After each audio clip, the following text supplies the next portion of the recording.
going forward again, let me have the privilege to invite the second important panel for the day. We'll be talking on the digital transformation of educational institutions for new age education in the post-COVID era, represented by the leading institutions of North India. Let me have the privilege to announce the name of the eminent speakers for this panel. We have Mr. Kunwar Shekhar Vijayendra sir. He is the Chancellor of Shobhit University. I welcome Kunwar sir in today's forum. We have Dr. Madhu Chitkara ma'am. She is the Pro-Chancellor, Chitkara University. Welcome, Madhu ma'am. It is always pleasure to have you again over here. Mr. Sudhanshu Verma, he is the CEO of Direct University. Welcome, Sudhanshu sir, to this forum again. Happy to see you. Thank you, Chandan. Dr. Victor Gambhir is the Vice Chancellor of IGT University. Welcome, Victor sir, in this forum today. And Professor Arjia B. Mujumdar is the Dean of Admission and Outreach, OP Jindal Global University. Nice to see you, Professor Arjia. And the session is being moderated by Mr. Hemant Sahel. He's the founder and CEO of Kolpul, and he's the moderator of the day. So before handing over the mic to Hemant to lead this panel, I would request if he has 5 minutes, something to say about what Kolpul is doing. And let me thank you once again, Kolpul, for being a powered by partner in helping us reach out to the target audience and help them educate about what digital campus on cloud education means. Thank you so much, Hemant, for it. Over to you, please. Thanks, Chandan. It's I think amazing to be amongst the almost all the known faces, starting with Kunwar Shekhar Vijayendra sir, Madhu ma'am, Professor Majumdar, and Sudhanshu, and Dr. Gambhir. I think Dr. Gambhir is the one this is my first opportunity to interact with him. So I think we can leave the niceties or the now that there is a comfort already with the set of panelists I have. So I'm going to ask I think more tough and straight questions, which would probably because I don't have that risk of asking the tough questions. So with that, quickly, I'll at the risk of repeating myself and introducing to the larger audience what we do at Kolpul, I would request all the panelists to give me 5 minutes to just quickly introduce Kolpul to everybody and then setting the context to our conversation forward. So just give me 5 minutes to just quickly introduce Kolpul to everybody. Quickly, we are a digital campus on the cloud platform, which is AI powered, mobile first, and integrates with multiple technologies. The whole idea behind the platform has been that to provide end-to-end technology from your management to digital classes, examinations, workflow automation, and the whole collaboration and engagement, which I think the previous panel was talking about. So I'll skip the ERP part. This is something traditional institutions have been doing. So, making sure all your basic data is in place, you're storing, you're managing, you have parent logins and other things. One thing which we did very well in the COVID period, and we took our 6 months to get that, is to providing an end-to-end digital learning stack.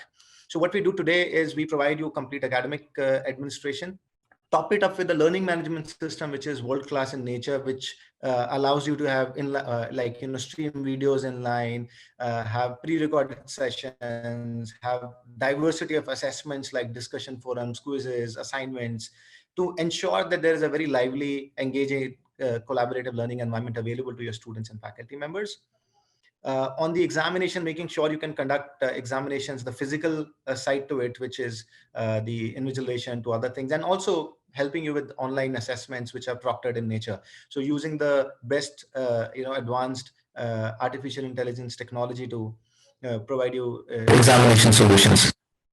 And then the workflow automation, which is very important, especially as we plan to reopen campuses, to help you achieve a contactless, paperless, and cashless campuses.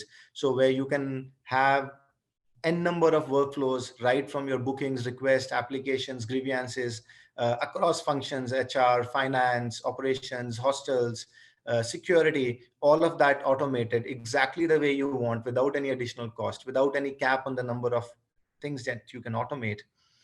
And then, topping it up with QR codes, so no contacts required, feedbacks to make sure that you are on top of the and measuring the quality of your services, in-app interactions, and then and escalations to make sure there's accountability in the system. So we're very happy that we're automating about 1,000+ workflows across different campuses with this technology at the moment. And finally, which I think everybody is talking about, and all the good institutions like we have in today's panel are adopting technology to making sure that they are interacting with their students digitally. They're providing them because all the students are very empowered personally using WhatsApp and Instagram and so many new tools, which probably I don't know about, which they use in their personal life. So making sure that you're using similar technologies, but in a more safer and private way with your students to keeping them engaged and being in touch with them. So we are very proud to work with some of the best institutions in the country. Ashoka University, OP Jindal, which was one of the first universities we started working with 5 years back, and we're very happy to be associated and continue to work with them. Bennett University, Kriya, and Chutkara University, Shobit University, and so many others. So today's discussion, what we're going to talk about is specifically on the two levers of digital transformation that we see, which I think digital campuses on the cloud will have to leverage. One, the academic excellence side, which talks about learning, assessments, faculty development, and the student feedback. Operational excellence, which talks about analytics on performance, the process efficiencies. How do you use your resources better? And finally, talking about campus experience, which I think we've been lagging behind, especially in the country. And so that I'll skip. So with that, thanks for the opportunity to talk a bit about Kolpol. And with that, I'll start the conversation for the panel today. And let's quickly start with learning, because that's what the institutions are there for. Institutions have been set up primarily for learning, teaching process, and the research. So my quick question goes to Madhu ma'am. Ma'am, everybody has been using online classes, Zoom, Microsoft Teams, and all those tools. That's known. That's the bare minimum.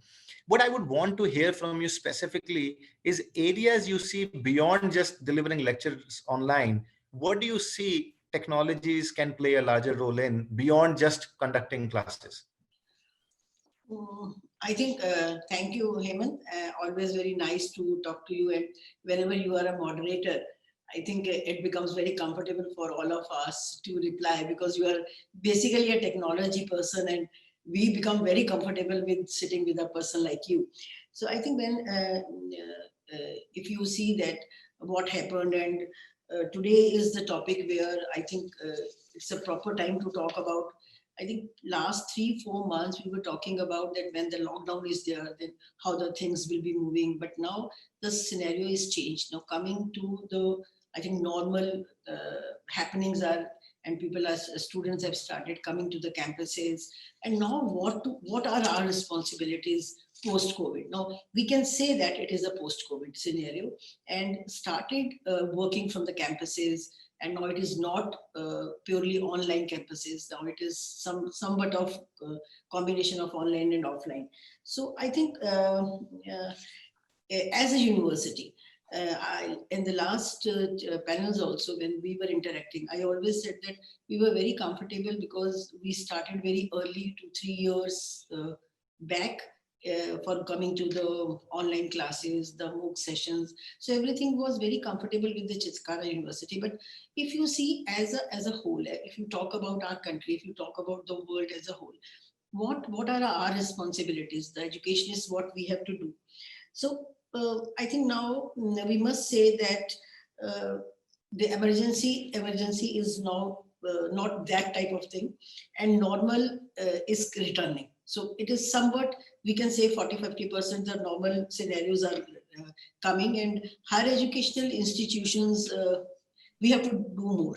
Now, there is a good likelihood that virtual learning in some capacity will need to be a part of education. And to see the future, so it has to be part of our normal routine. And the long-term plan for virtual learning, which may lead to blended learning. And higher education institutions need a response framework that looks beyond the immediate actions. Now, we have to prepare for an intermediate period of transition, And now we should begin future-proofing their institutions for the long term. Now, it is not that since the lockdown will be out and now we will be going to the new normal and the things will be same. It will not be same. So we have to prepare ourselves, all of us sitting here from the educational fraternity. We have to do something for the 21st century technologies. And I think we all were doing it.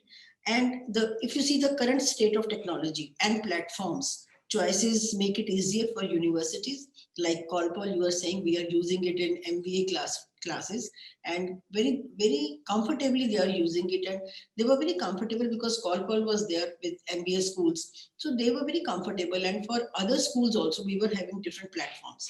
So I think now the universities should be in a position to take the quick actions.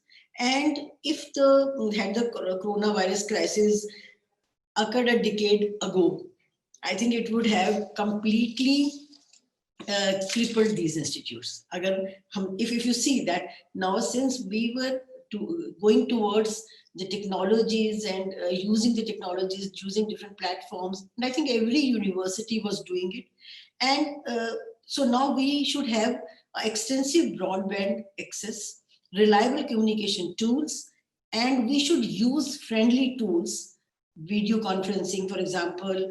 We should use the widespread smartphone adoption.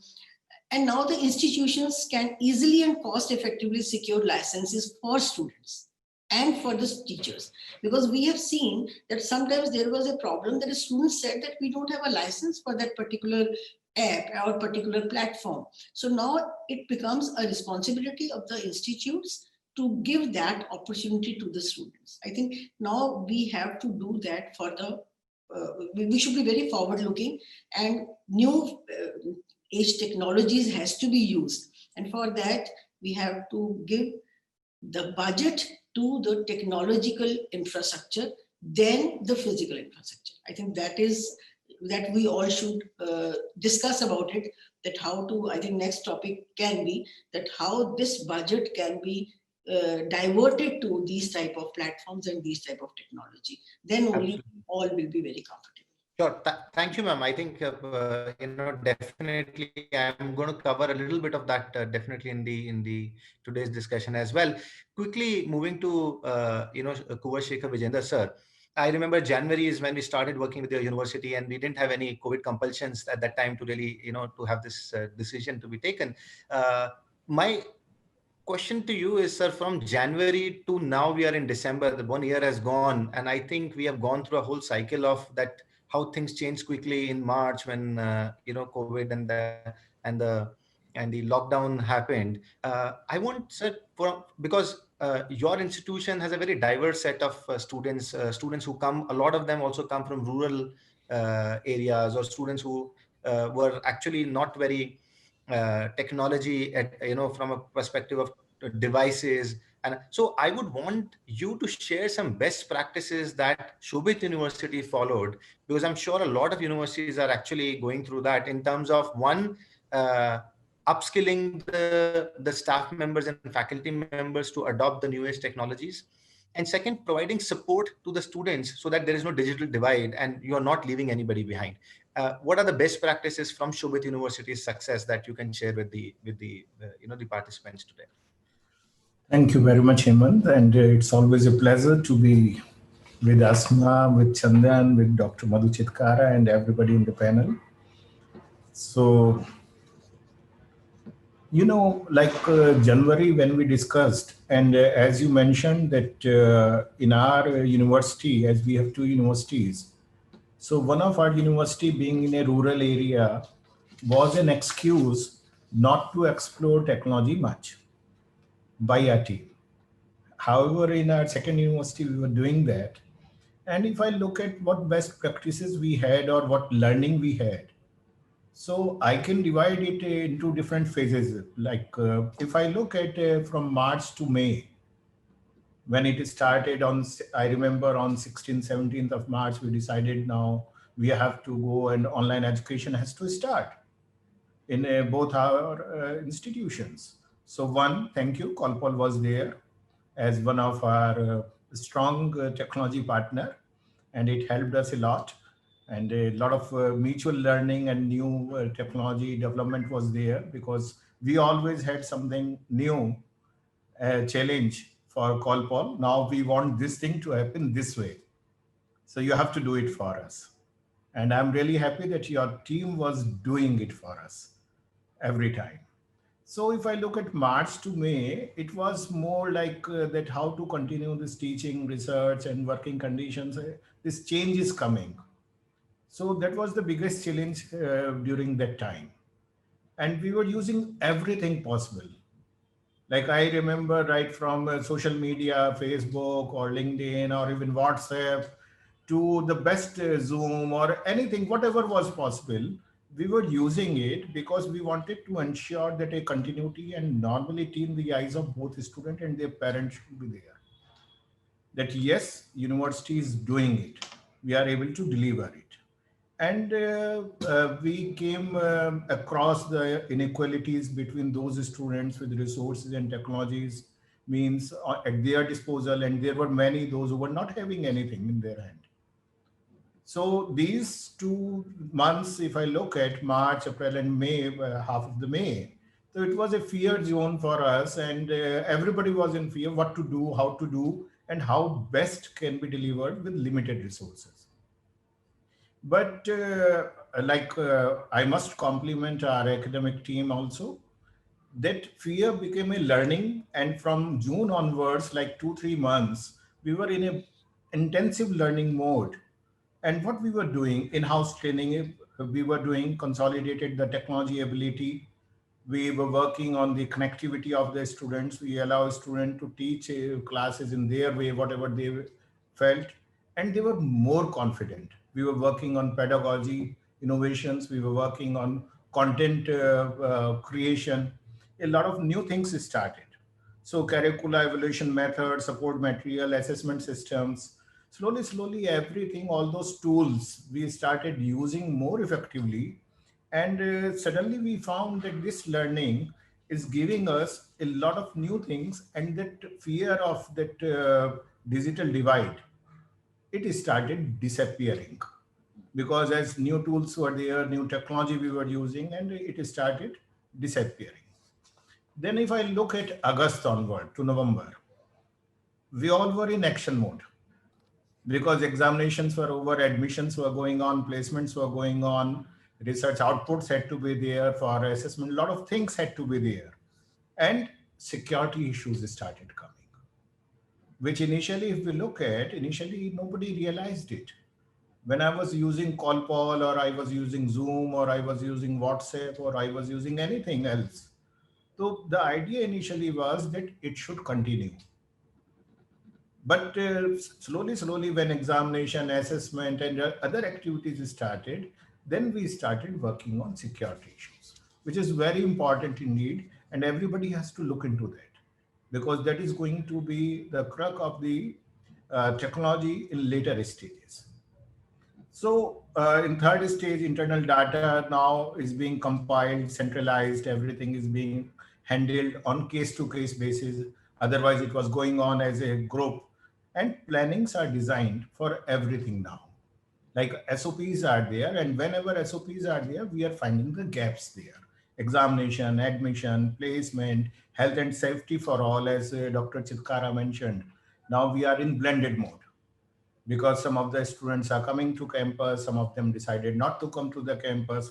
We have to see that how to maintain the distance, how to maintain the protocol of COVID, how to ensure that health and safety and sanitization of everything, and how to ensure that in this blended mode, double efforts are not there.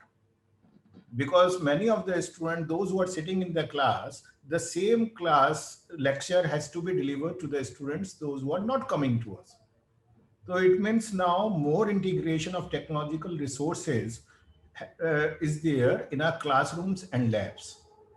Initially, we were working with virtual labs available from IITs and other resources.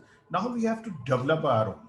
And that thing is happening from last, if I look at August onwards, we all are working in that direction. And now as the communication with the student, family, faculty, and staff is now more open, more effective, more frequent.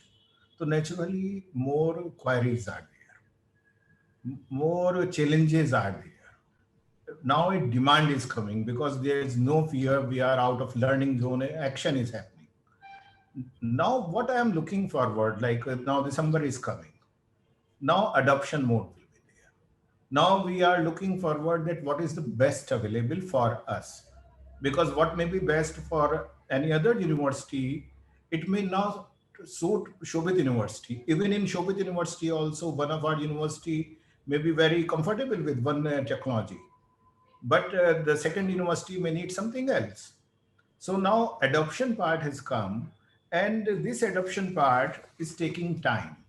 And I am sure that all technical bodies at tech companies like Colpol, they are also working in the same way, because initial challenges were different, initial requirements were different.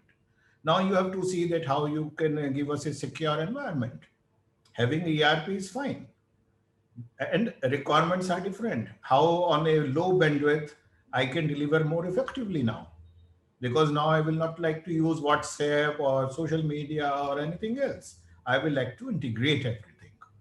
Because, the best thing what happened during this COVID time, a ripple effect was there, and it was leading to new innovations every day. Because the challenges every day, new thing, it was happening. And this is what wonderfully every company has done, and universities has come up very nicely.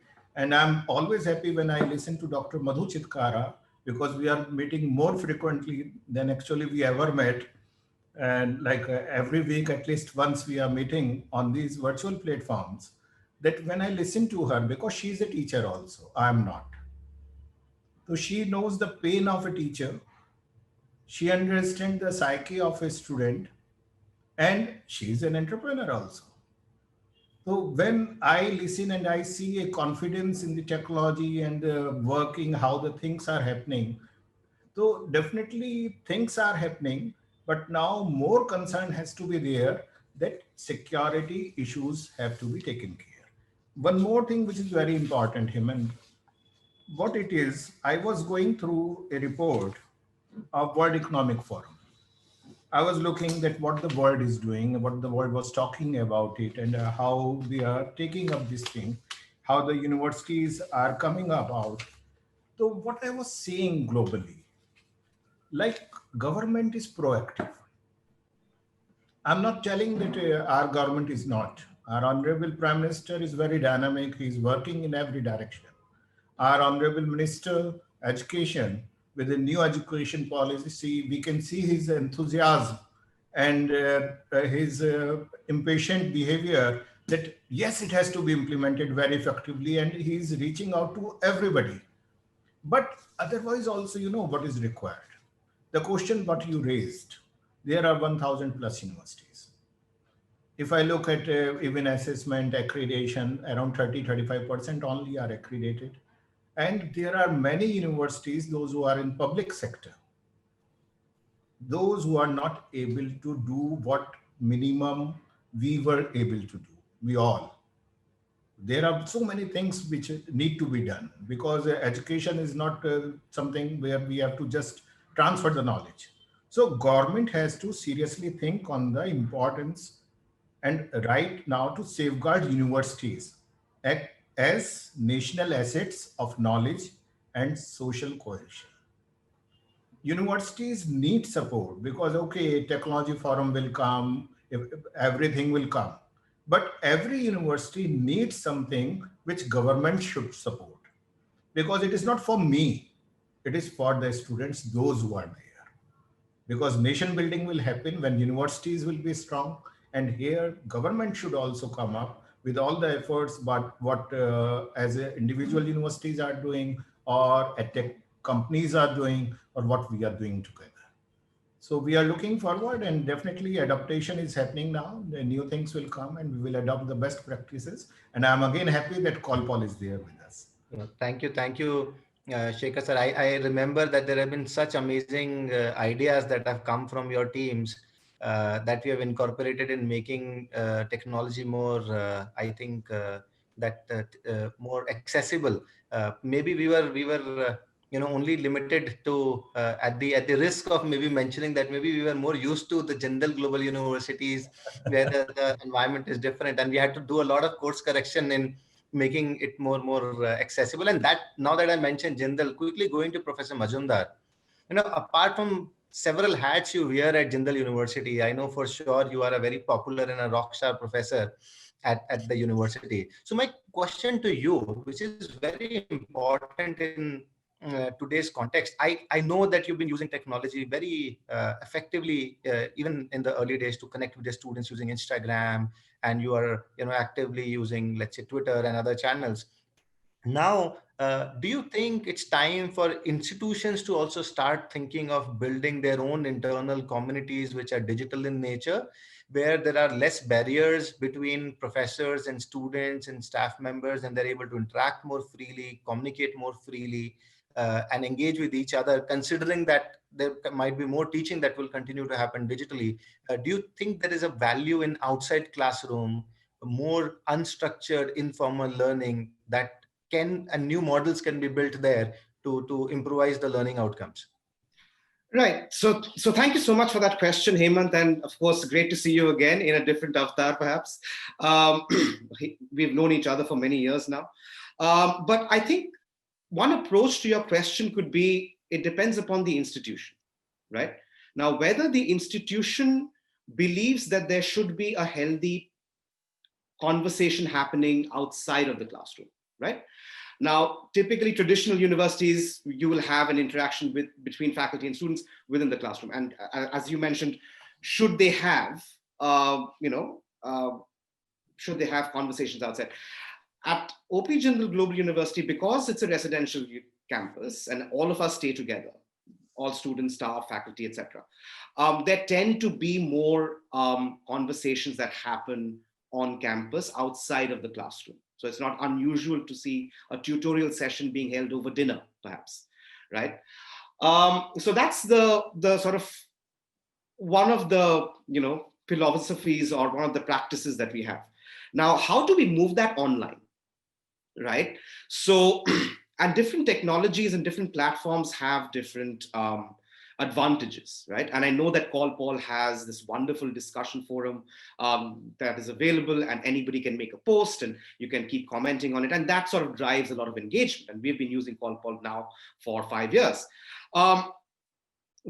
But in terms of our teaching, what we decided was we're going to use a separate platform. We use MS Teams because institutionally we are plugged into Microsoft with regard to everything that we do.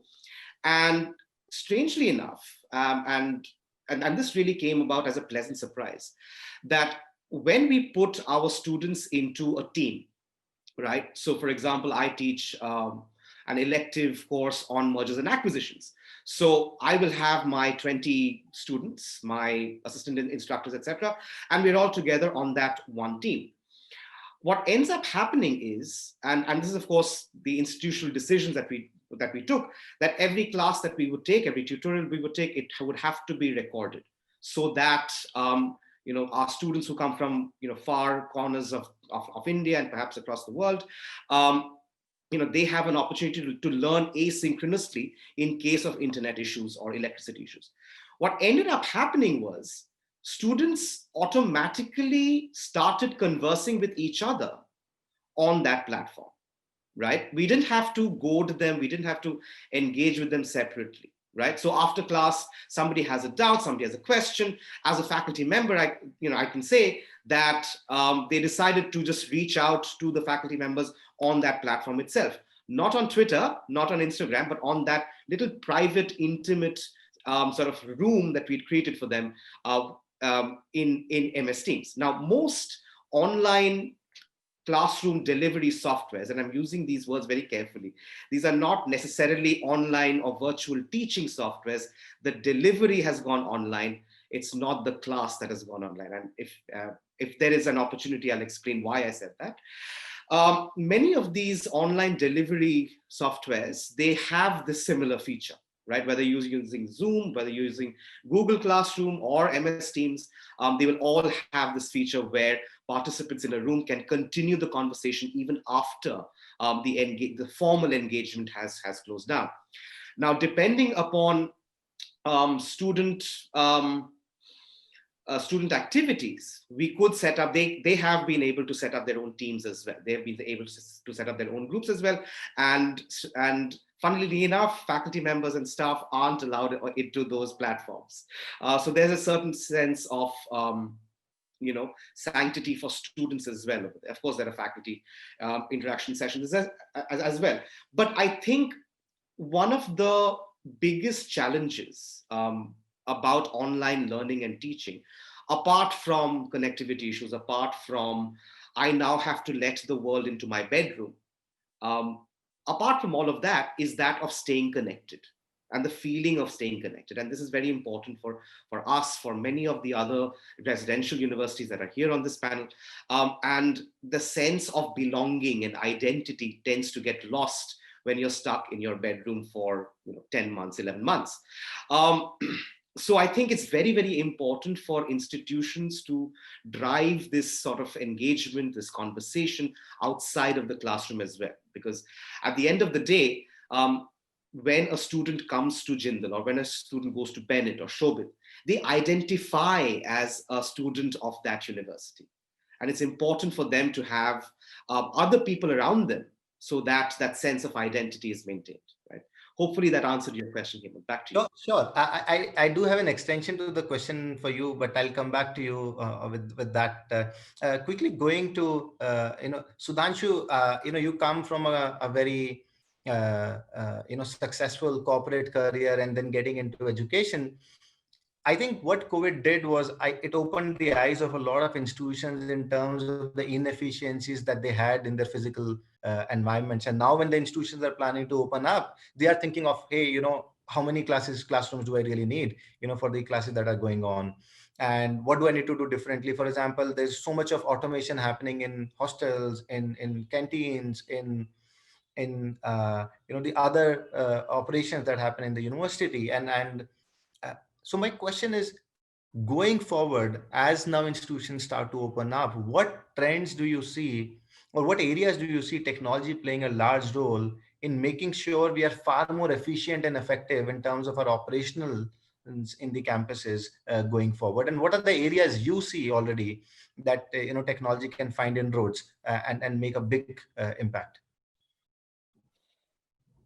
I would say absolutely bang on, hitting the nail on the head, Hemant. And it is true. You see, I don't know, strangely in life, we all believe what we are doing is the only way of doing it, the right way of doing it, and everyone should follow that. Till the time the situation gets totally disrupted. And I think these last 8 months were nothing but pure 200% disruption. Because, if you want to bring change does not come by tinkering the dents in a car. The change comes by overhauling the whole body per se. And this is what I think COVID has put us in. And on a personal front, I would say a lot of thanks, not to the disease, but to the kind of things these 8 months have made us think. And you're right when you say this, and I think a lot of us would have had these conversations privately in smaller groups or whatever. We had been doing things, and as what Dr. Madhu Chitkara was saying, had this hit us 10 years back, oh God help the institutions, I think we would have been left with not more than 70 or 80 universities in this country right now, rather than the 1,000 that we have. So I think a lot of stuff which we were doing, our eyes have now opened, and we realize that the same stuff does not have to be done the way we have been doing it for years together. And as you just said, I come from a 20 odd years of corporate background and then last 10 years of education. So I'm always the odd man out. And I used to find it very strange. I used to be told, this is not chai patti, this is not sabun, this is not battery, this is not IT solutions, this is education. And I used to say, so what? education, at the end of the day, education may be customer. We've got a student who's our customer, and we have to delight our customer. The outcome which will delight this customer may be different from the outcome which will delight a software customer, or a chai patti customer, or a sabun customer. Because to this student, the outcome, and to his parent, the outcome is he's got to be a growing professional. He's got to be a growing human being. And he has to see that there is a potential growing, stable future for that child, right? So if you go forward and you say, okay, what have we learned? So the first thing, if we have to talk about, what inefficiencies had crept in or are now creeping out because of, technology being forced on us, I think there are a lot of things we've learned, and we should keep those learnings with us and continue to practice them. And why I say this, and I think this is, maybe you also heard it from me nth number of times. Human beings have this very unique habit that when we are in trouble, to hum Bhagwan ko yaad karte hain. And when everything is going fine, we take credit for everything that is going fine. So I only am saying this because the day this COVID goes away, which it will not, life will never come back to 100% normal. But the day situations starts becoming better, we should not get into the trap of falling into our old bad habits. You rightly mentioned about hostel, canteens, the way we manage our visitors coming in, going out, the way we manage our student movements coming in, going out, the way we look at the way the classrooms are being used. Okay. The use of IT in the last 8 months, or having no choice but to use IT in the last 8 months, I think has opened the eyes of most of the institutions and people within the institutions about what we had been wasting money on, and how with an X amount we could get a 10x return and improve. See, in the process, what is happening? You're actually improving efficiencies, and the money which was getting into non-productive areas can now be effectively used into the productive areas. The same money can be invested within our people, be it in terms of, if you take the current situation, a lot needs to go into working with our faculties and making them more and more comfortable with technology. And I say this because if you look at today's generation of students, they are far more tech savvy than what we are or we were in our younger days. Now, we cannot have a situation where a faculty is teaching the students and the student happens to know more about the technology and the gadget being used to teach him, and the faculty becomes nervous because the faculty is not very, as you say, conversant or not very comfortable with using that technology. And all this investment, and as Dr. Madhu was saying, there is investment which needs to be made. People need to be aware of that investment. I think a lot of that investment can come from all these, some of them, and I may sound harsh on this, some of the archaic old ways we've been doing things, which we now realize can be done differently and more efficiently. So a lot of money will come out of that, which can get into investing into our people, investing into technology to make things better. Now, technology has this unique ability. You have two options to use technology. Technology will help you do things, and let me put it differently. Technology can help you do the wrong things even more superbly wrong. Or if you use technology innovatively, the same technology will help you doing superfluously well. Sure. The choice is with us. So you have still not shared some of the best practices or the secret sauce from the Bennett University. So I'll come back to you and bring that question again, what best practices you can share. But let me quickly go to Dr. Gambhir. First of all, thank you, Dr. Gambhir, for joining in. I know you were traveling and you've taken time to join in between. So thank you for. I have two very specific questions for you. One, when we talk about practices like medical sciences, biotechnology, there's a very large component of it which is hands-on, that you need to be in a clinic, you need to be in a vet laboratory for these things to happen. So how do you see that? Do you even see technology can even, do anything to bridge that gap? Because it's a big challenge. We as edtech companies have been, going through, we've been thinking so hard about that. Hey, how can we best replace or at least complement a vet laboratory or a clinic for students to continue learning even when they can't be there? And I'm sure same would to be certain extent a challenge which Shekhar sir would be facing with the Ayurveda institutions, where there's hardly much content available. So over to you, Dr. Gambhir. How do we even address this issue, especially for medical sciences and life sciences? So thanks, Aman. Thank you very much. So it is a good question that you asked me. Although I am an engineer, but my previous stay in Ambala University, that was a medical university. This is again multi-faculty medical university. So that challenge we are facing in a big way. Say in any science education environment, or say I would say in any university, there are 4 takeaways for the students. They are knowledge, skill, attitude, and behavior. So normally in the classroom, we focus more on knowledge, skills. We focus through labs, projects, and internship, and attitude and behavior. This comes primarily from group activities, which happen either in the projects or through internship or other activities which are outside the classroom. So in science, the biggest problem is digital content in journal is a problem. Good digital content is not available.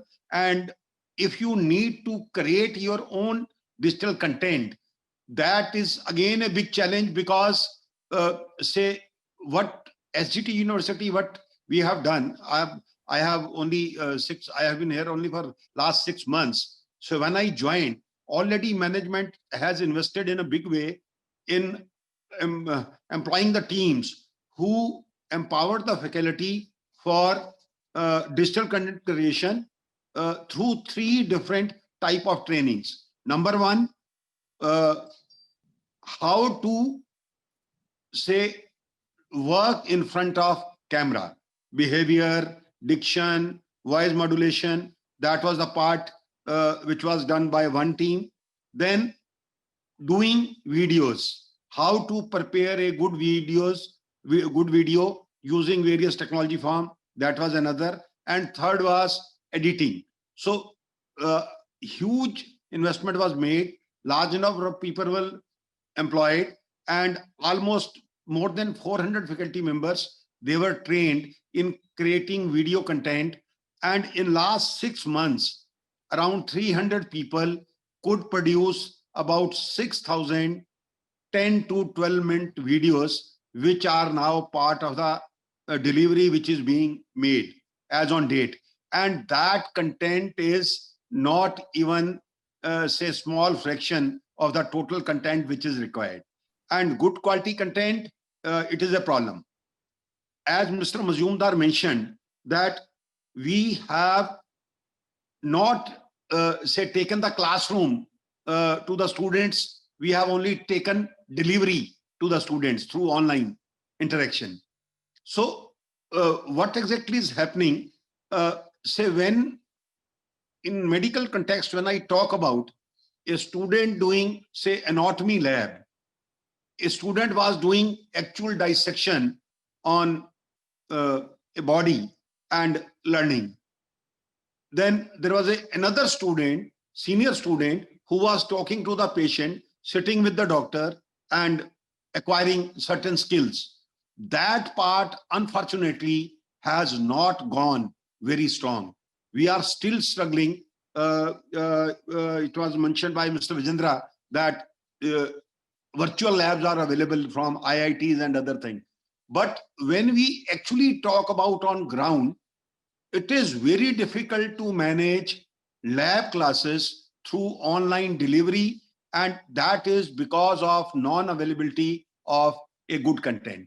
And shooting your own good content, it is time consuming, it requires huge resources. And again, and see, all these months, I tried to have a satisfaction survey of the students.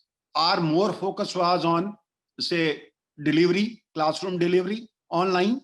And I surveyed around 2,000 students through different questionnaires. I'm sorry to say that student satisfaction level was 60%. And say in any service industry, 60% satisfaction level is very, very low. Say medical student, we have, say, medicine, we have dentistry, we have Ayurveda, we have naturopathy, we have paramedical sciences, we have behavioral sciences. And good number of students, they come from, say, Northeast and Jammu and Kashmir. Many of the students for last 8 months, they have not come on this online platform for a single hour because they have problem of access to this technology. Either they have 2G, which is not, say, very productive, or they don't have signals at all at their place. So for science, for medical science in particular, or sciences and engineering, say in general, there is a challenge. Good content, which is easily understandable by the students, that is not available. And creating content is, again, it has its own parallels, it is taking its own time. So I agree that there is a challenge, and we need to, say, conserve all of our energy and resources to do something in that direction.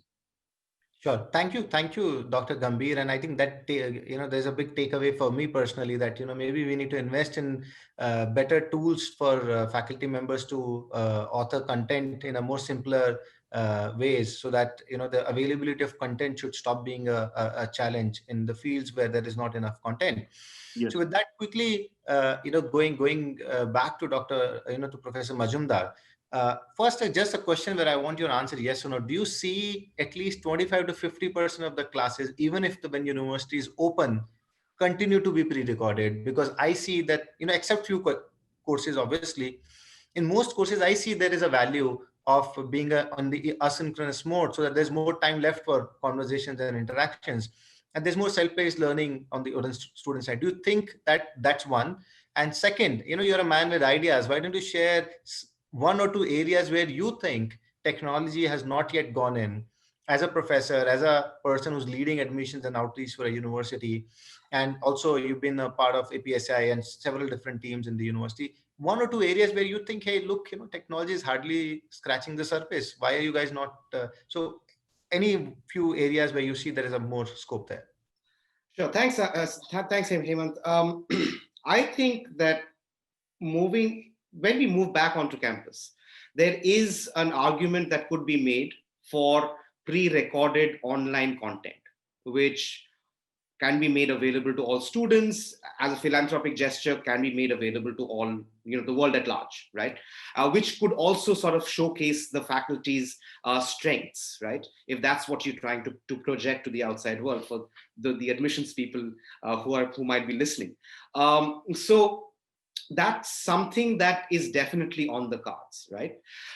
In terms of new ideas, in terms of new age ideas, there's something that I wanted to talk about, and it's early days yet, but I wanted to talk about GeoGlass, right? A mixed reality technology. So those of our viewers who don't know about GeoGlass, I'm quite certain you're Googling it right now, but it's basically a headset that comes onto your face, and then you can use it to either project augmented reality or virtual reality, or mixed, or a mix of both.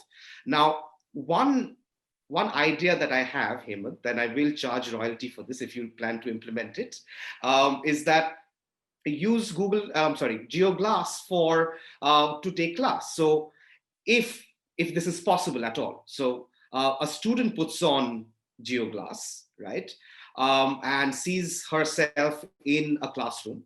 that has been pre-mapped. Around her are her classmates. You've got the faculty member also putting on his or her GeoGlass, and then he sees his entire class. Now, this is one way of sort of immersing both the faculty and the student into a familiar environment, which is the classroom, right? Right now, I am teaching to a camera, right? With augmented reality, with mixed reality, I am teaching to what is projected onto my eyes, which is a virtual classroom, right? So that's one idea that I had.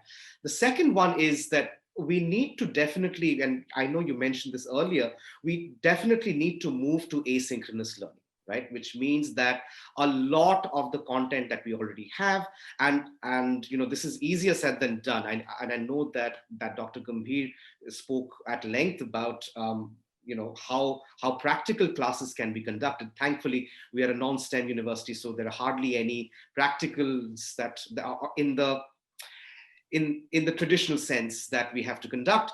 But you know, we have to definitely look towards asynchronous learning, even after you know, even after we recommence physical classes. This also has ramifications for our impact on not just our students, but the local community as well. If we can make some of our content available for the local community or to people in need, you know, that's another way of reaching out to other stakeholders that we have, apart from our students and faculty members, right? All right, back to you, Hemant. Thank you, Professor Majumdar. I definitely, if we ever build something, we'll come back to you for the royalty, and definitely. Quickly going to you know, to Kuwar Shikhar Vijayendra sir. You know, there are a lot of colleges and universities which look up to Shobit University, and one thing that I've seen, that there are a lot of institutions which are still thinking should they invest in technology or not, or they're just looking at quick fixes and whatever other free things available, just trying to drag their feet with it. So as a chancellor of a university, can you share some advice to a lot of participants, and this is also being watched on Facebook, this will be recorded and will be archived and available. How do you guide other institutional leaders in taking the right decisions in terms of technology? What kind of lens do you put? How do you even account for the cost that's going in when you're investing in technology? Because I still know for sure that there are several institutions still they have still doubts on what they should be doing.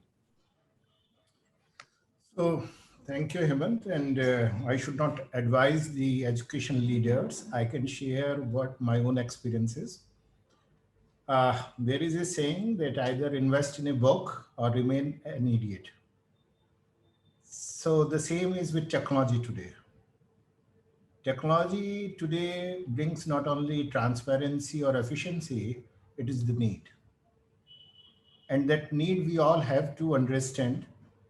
I was talking about a cycle of fear, learning, and implementation, adoption. Everybody has to go through that.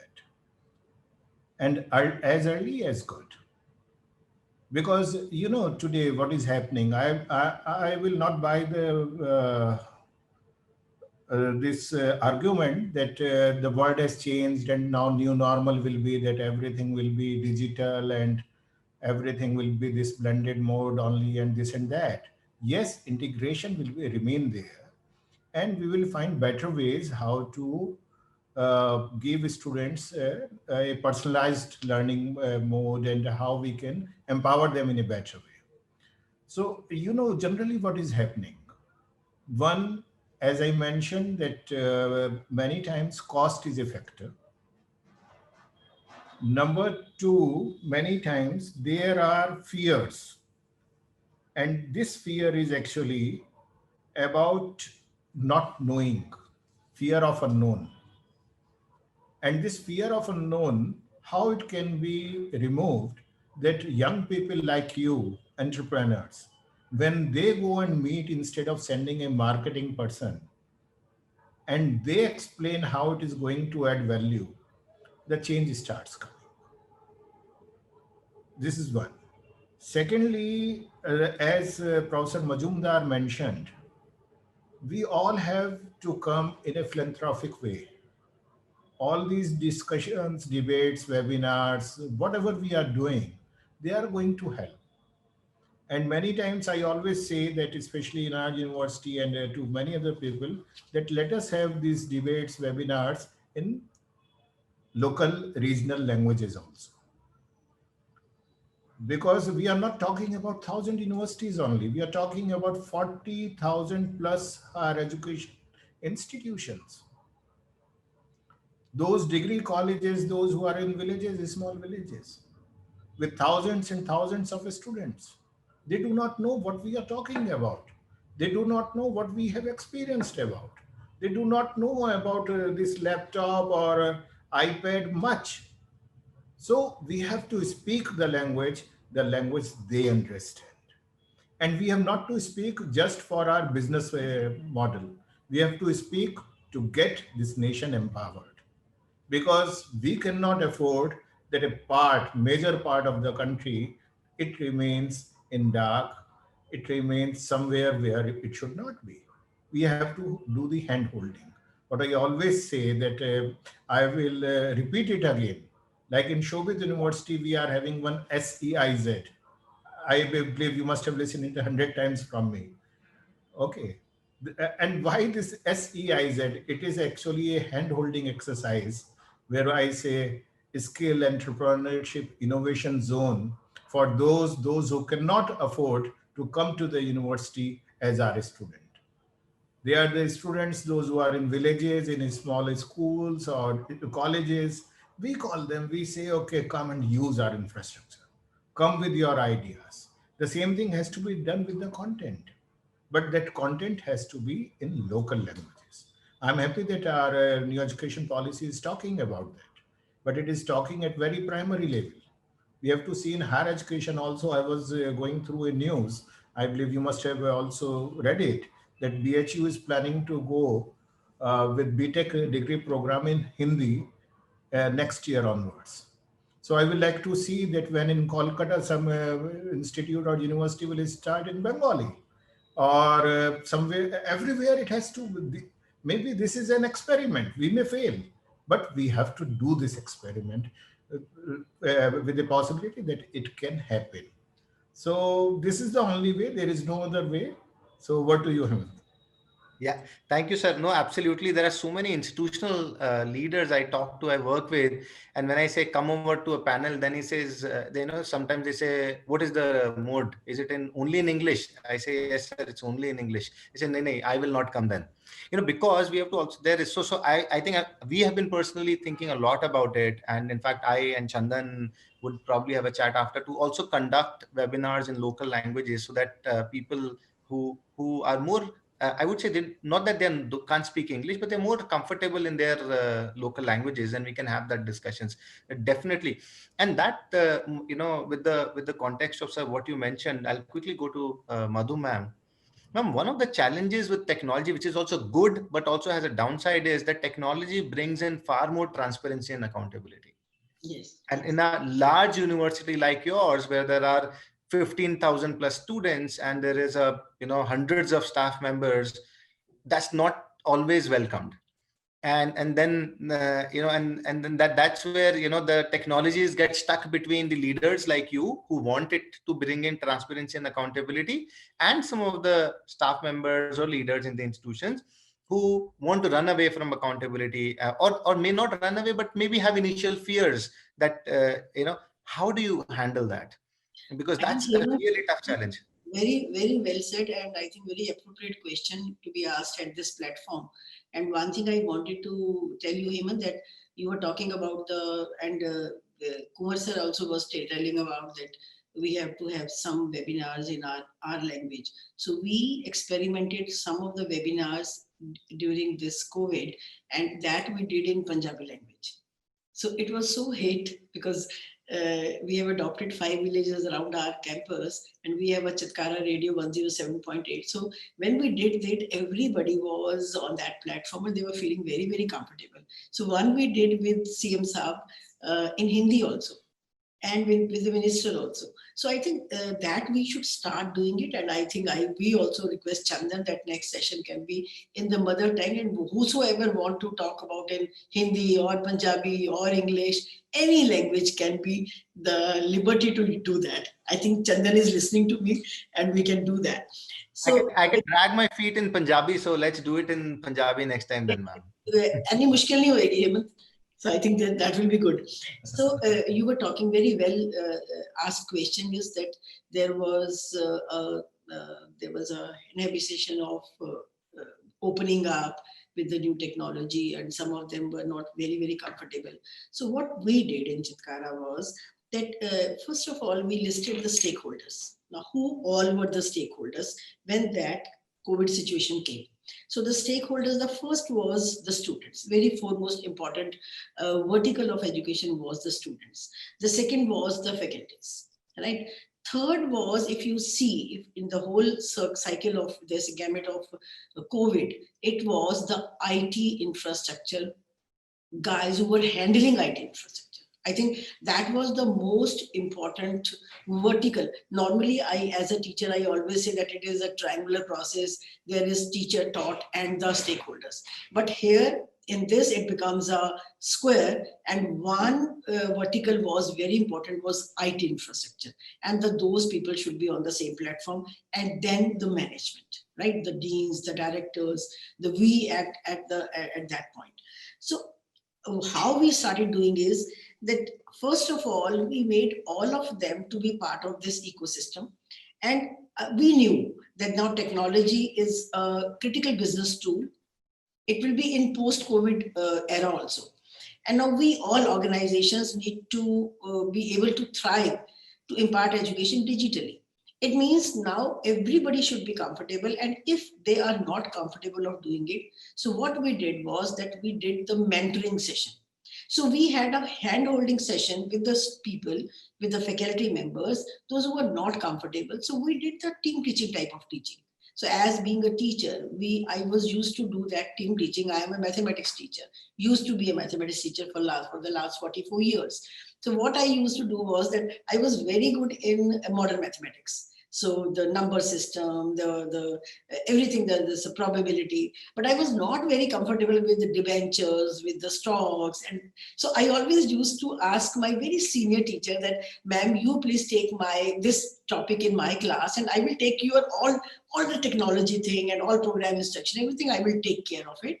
So in that way, we did the team teaching, and we were very successful in doing that. The best of the knowledge was given to the most of the students by the best of the faculty. Same here we did that. If one, for example, I'm not very comfortable in the technology part, and I am not comfortable in coming the front, means in the front of the camera, I'm not very comfortable. Maybe now, because of the COVID and because of those so many webinars, we all have become so comfortable coming to the camera. Otherwise, we were not. I think, Kumaji, you are with me, that sometimes we were very conscious about it. It can't be happened with Majumdar because he is very young guy. He must be very happy coming to the cameras. But we were having that type of innovation, that coming to the camera. So it means if I am not very good in coming in front, but I am good in technology, I am good in making the notes. So what we did was that we handhold the people. And one who was good in coming front, so he or she came front and then gave the classes to more number of students, and the technology or the notes part was given to them. That help was provided to her or him by his fellow teacher. So I think that was a strategy we used, and in that way, all the 4 stakeholders were on the same platform. Now, what was our main challenge was the students. So if you see that some of them were from interiors of the states, for example, the Kashmir, the Jammu, they were finding the problem in the technology because they were not having the broadband and they were not able to connect sometimes to us. So we have ensured that our digital technology roadmap must get all the stakeholders of our university ecosystem on the same page. So these all stakeholders. Then IT staff, because they were working 24/7. Now, for example, I have given this webinar and now I'm free after 5:30. But my IT guy will be again busy with planning for some webinar for my other professor or for other, because we are having morning till evening. Now we are more busier than previously, because every day we have to plan for the curriculum, we have to go for the webinars. So we have made, Hemant, you will be happy to see that whenever you will be able to, all of you, I welcome all of you to the campuses. When you will be coming physically to the campus, we have made a studio type situation where the full screens are planted there, where all the students are at one screen, maybe at one point of time 500 students. So we are talking to them and made up a program like that, that everything, every teacher, every stakeholder should be comfortable with it. So I think now it maybe after post-COVID, I think well said by Sudhanshu ji that it is not going to happen the same which were the normal before COVID. So we have to take care of this situation in the coming times. So we should be all the universities should purchase the user-friendly digital environment. And it should be, why I'm saying it is user-friendly, the platform should be so user-friendly that if the IT person is not there with you, with the non-IT professor, he or she should be able to use that technology very comfortably. So I think that is very important, that there should be user-friendly and we should invest on that. I'm saying again and again that those universities who were able to invest very timely into the digital contents, they were the winners during this post-COVID. We all were not knowing that this situation will come. But since those who have, and now it is a challenge and it is a warning for all of us, I think one of the speakers, Sudhanshu ji, said that those physical meetings, people coming to the campuses physically, wasting our money or time, now should invest that money and time to the technology. And I think that will be a great help to us, and it will be everything in education will become a very corporate world, which was not there previously. The education now has become also a corporate world, where we should use the technology like the other corporate people are using it, and it will be, and now I think students are becoming very, very comfortable, teachers are becoming very comfortable, and we management are very comfortable in using the technology, and everybody is enjoying it. The only reason, the only thing which we are missing is the physical presence of the students on the campus. Now you have seen my campus back, so it's becoming so, like you're feeling the life, the heart is not there. There is physical infrastructure, my students are not there. We are not able to chat with them. They are not able to fight with each other. So I think that is only a missing part, but otherwise we all were able to give them through technology, whatever we wanted to give. I think that was my take on it. And absolutely.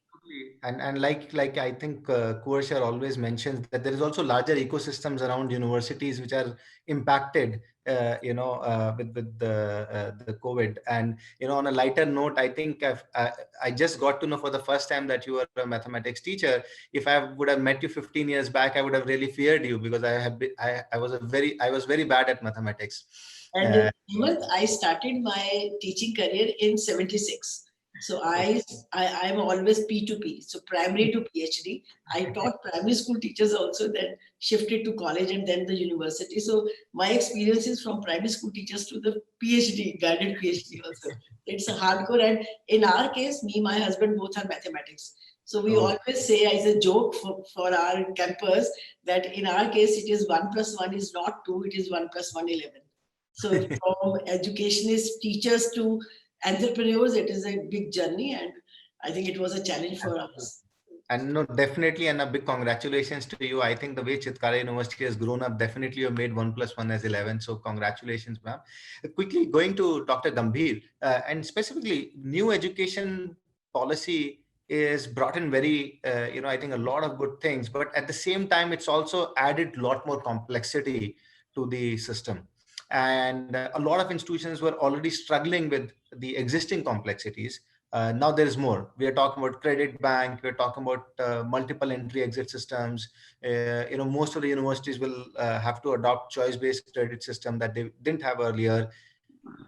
How do you see technology helping address some of these complexities? And any examples that you might want to share? Say, when we talk about new education policy, the document which has been released by the government, this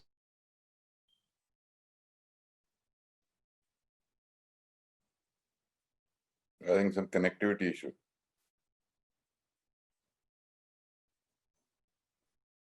I think we have some connectivity issue at Dr. Gambhir's side. So then quickly, because this is okay, I think we have. I'm audible? Yes, you are audible now, sir.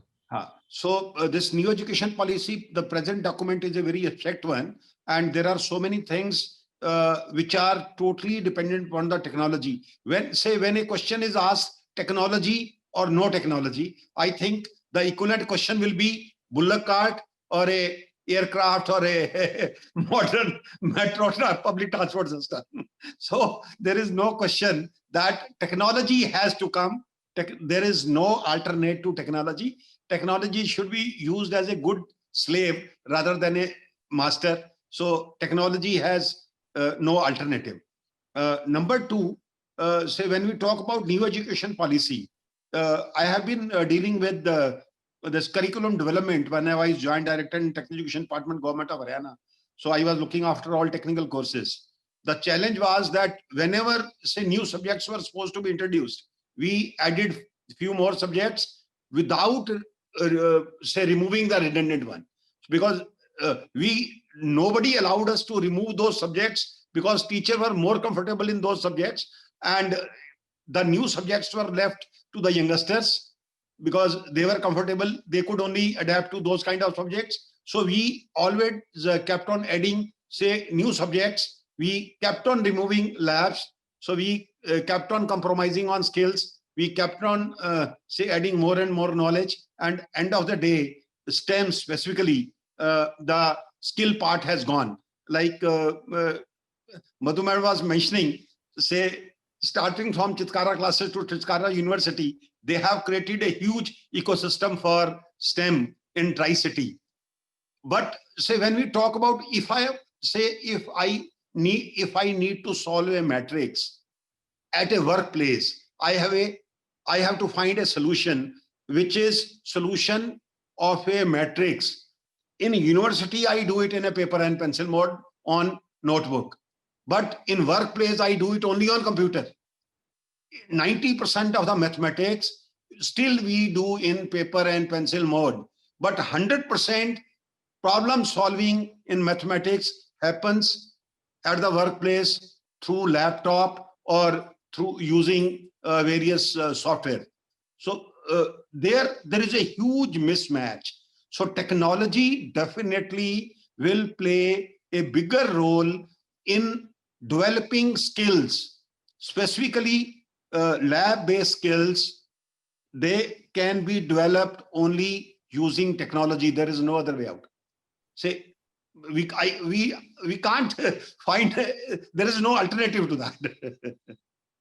Sure. Well noted, Dr. Gambhir. Thank you. And with that, I think my final question quickly to Sudhanshu. We are very excited to have started the journey with Bennett University working. But Sudhanshu, 3 areas specifically that you would want to mention where universities should be very deeply looking at leveraging technology according to you. 3 very specific areas, and then we probably wrap up the discussion.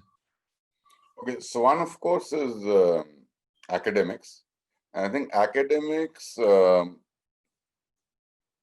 not just because of the situation we are in, but also if you look at the kind of generation we are dealing with, teaching and learning has to now become a two-way process. So, it's like as you build collaborative content, I think a classroom needs to be a collaborative classroom. It cannot be just a one-way ticket from, faculty to a student. Students need to be, in a way, made co-faculty. And like what RJ was saying, those small communities become separate communities by themselves. They start interacting. I think we need to create those kind of communities in teaching now, where students will also become teachers for the other students, and it's like a buddy, mentor. So that is one place where technology needs to really, keenly play a role. And we need to see, why do we need multiple platforms? Or let's say an MS Teams somewhere, or a Zoom somewhere, or a webcast somewhere else. And why can't the learning management system by itself become a classroom? Right? And it's not just a question, as I think Arja also wanting to say, that it's not really teaching. And LMS is more about reading what is being taught. So that is one change. Second, of course, is on the whole infrastructure management side.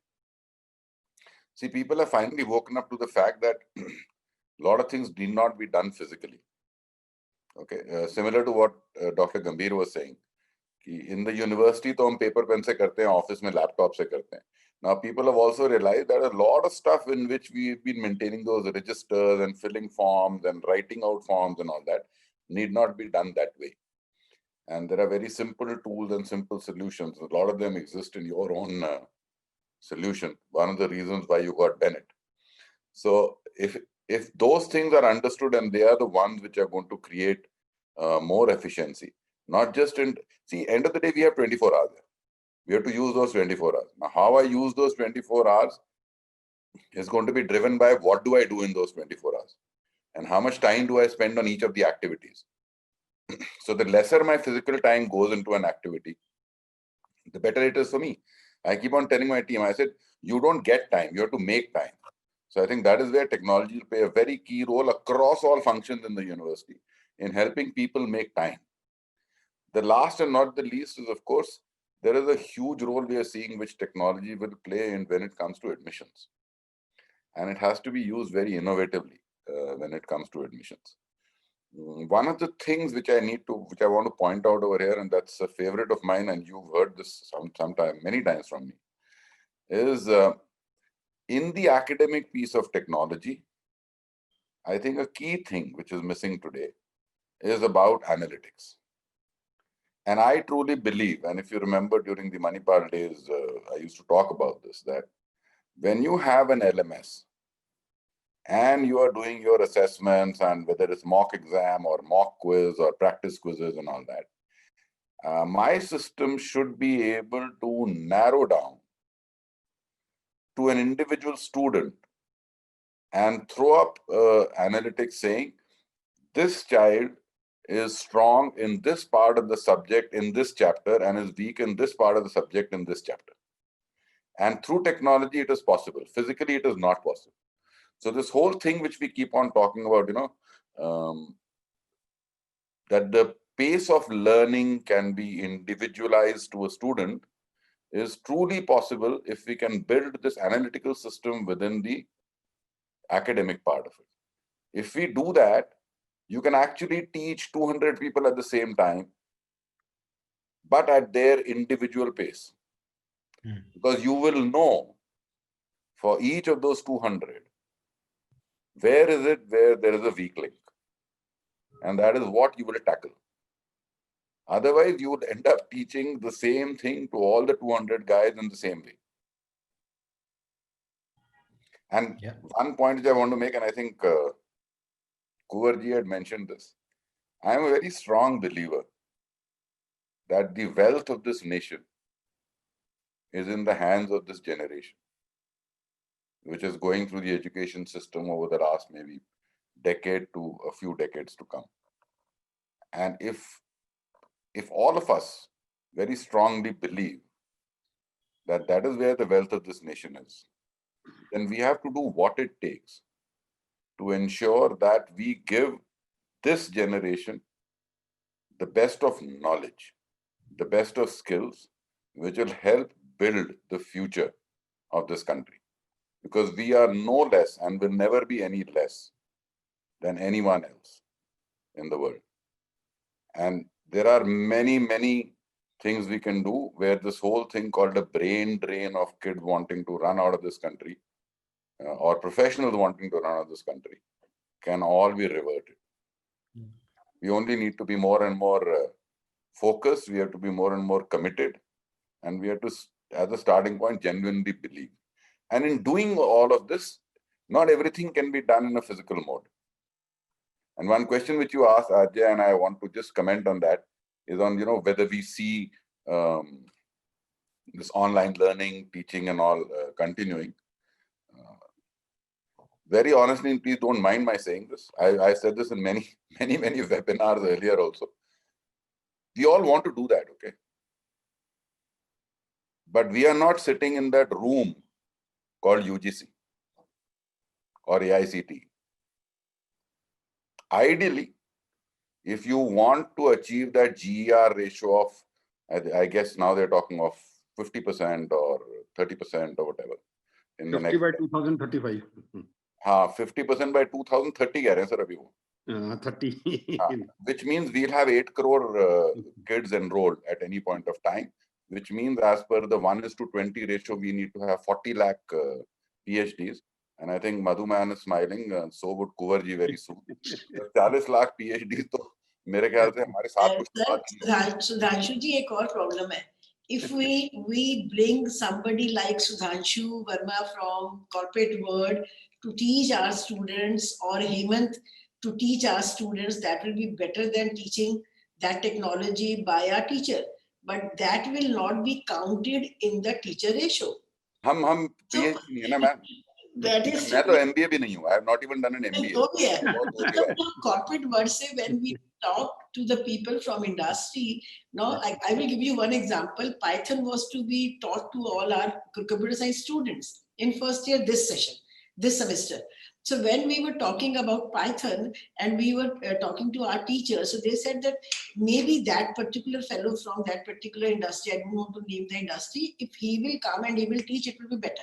So we called him, but we paid also, and that was invested by the university, but we can't show that particular professor anywhere in our this thing. So ratio 1:20 will be again a question for us. So I think that is to be seen, and some of one can be sit in the UGC room to talk about that. So just to complete, you see, we've all said in our different ways that using technology, we've been able to stretch the day. It no more begins at 9 and ends at 4:30 or 5 in terms of a physical classroom or a physical infrastructure. It begins as early as maybe 6 or 7 in the morning on one part of the university function. The classes can be flexibly done, and it can go up to 8, 9, because abhi koi physical movement to hai nahi. It's all going to be done from the comfort of their rooms and this thing. So if that setup called UGC wakes up to the fact that there are far higher advantages in giving a much larger percentage leeway to institutes to run online teaching versus physical teaching, I think the future is going to be fairly bright, fairly exciting. And we also need to wake up that this generation is more comfortable using technology, is more visual than what we were. They are not the ones who will sit and underline and highlight in textbooks. So all of that needs, and that is where technology comes into it. Once we do it, I think we don't need to worry about people leaving this country. We'll have to worry about people coming into this country. Yeah, thank you, Sudhanshu. And with that, I think we have come to a close of the discussion. Thank you, Madhu ma'am. Thank you, Kuwar sir. Thank you, Dr. Gambhirji, and thank you, Sudhanshu, for joining. And I think Professor Arya had to be in another discussion at 6, so he had to leave in between. Thank you for taking out time. It's always a pleasure to interact and learn from you. And I think we've been very blessed to have an opportunity to keep learning from all the education leaders like you, and also opportunity to work closely and enrich the work that we're doing with all your inputs, time to time. Over to you, Chandan. Thanks for organizing this. So before Chandan takes off, I must say, Chandan, I must sincerely thank you. There were times when I was feeling, why am I getting pulled into all these webinars, because I am a non-academician. I just admitted honestly to everyone, I'm not even an MBA. Right? But I think end of it, many thanks to you. All these webinars have been a huge learning experience for me. Yes. And today, though, it was, the icing on the cake was Madhu ma'am saying that, we'd love to have corporate guys like you come and teach. So that's never been said before to me, at least. Great. So definitely, sir, good learning. In fact, I enjoy most, and we are very passionate of doing all this thing, because this is the only medium where everybody can know is actually the witness, and you all have said that key the new age of learning is digitalization, and networking through online platforms. So we are just being a bridging of the gap between the government, corporate, and the academia. So I guess the collaboration is the only mode of operation which we have to learn, and the quick we learn is the better position we'll be in.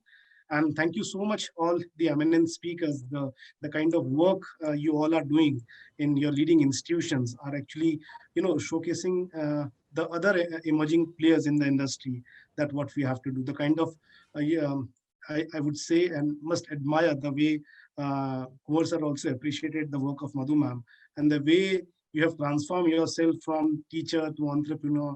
And let me congratulate you and tell you in this forum that Madhuma has recently won an award of top women leaders of education in India.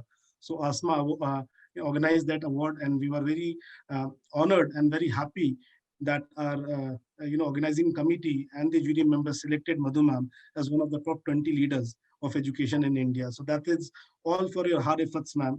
It goes to you. The word goes to your university. It goes to your teaching and non-teaching staff who are backing you all, and the leaders like you. The way, sir, your leadership team, Sudhanshu ji, Kumar sir, Victor Gambhir, and you all people, the way you have sailed your educational institutes in so difficult time. So as we say that in the middle of difficulties lies opportunities. And this is what we have proved in the learning. And what are the important tools to bridge these difficulties and opportunities are skilling, reskilling, adopting, leveraging technology, collaborations, time management. And so today I learned from Sudhanshu ji that wealth of the nation is in the hand of generation, which is going to be possible through education. So nation, generation, and education, sir. That's a good mix of a rhyme which you just which you just told that. So thank you so much again for joining this, and thank you so much, Hemant, for moderating this session so wonderfully, like always, and helping us and supporting us to organize such events after event. And this was an idea of Hemant to organize such events, not in a nation-wise, but a geography-wise. So north, south, east, west, that is an idea of Hemant actually. This is a second idea which has appeared in today's discussion, that why not to organize events in the regional and vernaculars. So definitely we would be looking this as an opportunity, and we would be the players who would be immediately coming up with such solutions. So because, and before it, we'll be needing some backend people who are expert in content writing and other activities from the, in the vernaculars. But in these kind of platforms are giving you so much of ideas, and it is not making you stop at one place. अगर एक achievement आपने कर लिया है, so it is pushing you for another achievements day after day. So thank you so much for this insightful and lovely deliberation today. I would like to just announce that if you can have a flash of a screen where we are going to announce the next event, which we are coming up with, again talking about on digital transformation of educational institution. For the new age education post-COVID. This time we'll be focusing on the educational institutes, the leading educational institutes from the Eastern region and the Central India. And we'll be meeting again on 18th of December, 3:30 p.m. to 6 p.m. with the same set of audience and discussion, but a different set of perspective and a different sector of industry leaders coming up and joining us. So stay tuned. Keep following our social media handles of ASMA on LinkedIn, Facebook, and Twitter. Those who have missed to watch this event can still watch it live, which we have flashed on the Facebook channel and the LinkedIn of ASMA. Thank you so much. Stay tuned and stay safe.